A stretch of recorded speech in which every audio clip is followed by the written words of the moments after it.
there, I'm Sherie Eubank with Healthy Out West. And what we do in Healthy Out West is help people get well. Every once in a while, I want to talk about sleep today. So there are clients, and I'm finding it more common now than before, and it might have a lot to do with the little COVID spike proteins because they do affect sleep. But definitely sleep comes up often where people are saying, I'm just not sleeping very well. One of the things I find that is a big problem for sleep is that we just don't, we're busy throughout our evening, and we just don't settle down. And I know this can be a problem for me especially. One of the things that's a real problem is the cell phone thing. We're looking at our cell phones before we go to bed. The blue light in the cell phone actually affects the eyes, affects the pineal gland, really affects the sleep. Takes a while to get to sleep. One of the things that, and this was in another video that I did on hormones, but certain women are dealing with hot flashes. We can help with hot flashes by getting them a correct herbal blend that will balance their hormones so they don't have that. So it's that. I have in the past run into clients that are not sleeping well due to a brain trauma. So this is kind of a whole nother subject, but if there's a blow to the brain where it ends up affecting the way that pineal gland runs, the pineal gland's in charge of how well you go into sleep, how deeply that sleep is, and it also affects how awake you are during the day. So the pineal gland is, a lot of times we test it, it's right about what we call the third eye, and we do the testing for it, but it actually sits basically behind your eyes. Pituitary gland sits off to the side, hypothalamus, and they're kind of in a little threesome group there.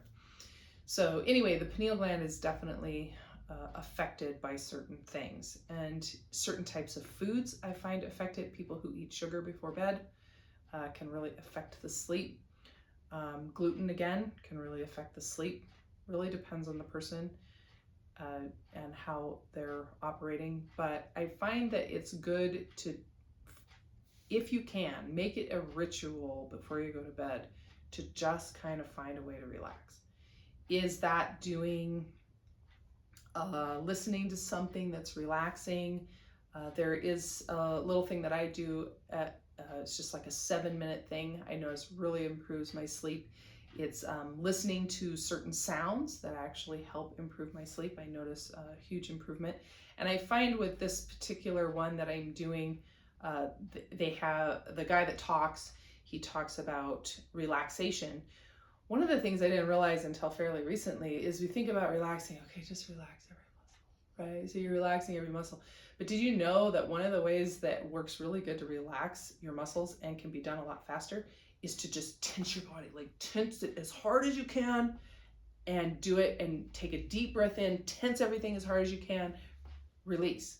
When you do that, actually, because of the tension that goes into those muscles, and then you release, all of a sudden you get into that place of relaxation much faster than you would if you didn't do it that way. So that's one little trick that you can try for sleep. There's of course different supplements that people use for sleep. Valerian root is one of the ones I think of. We have an herbal that we can do, liquid herbal that we do with valerian root. There is your ashwagandha, sometimes can work. There are courses, relaxing minerals, things like magnesium can help you sleep. We have a number of different formulas with standard process that help with sleeping. Tranquilizing minerals, we call them. Magnesium is one of them. Different kinds of things. And of course you got your people, the melatonin, but remember melatonin is a hormone your body is supposed to make. So if you constantly be giving your body melatonin, then it gets to the point where it's used to that, and then you can't sleep without it. So you might want to think, what can I do to get myself to a point where I can sleep well without using certain substances to make that happen? So hopefully that gives you a few thoughts to help with sleep. Thank you so much.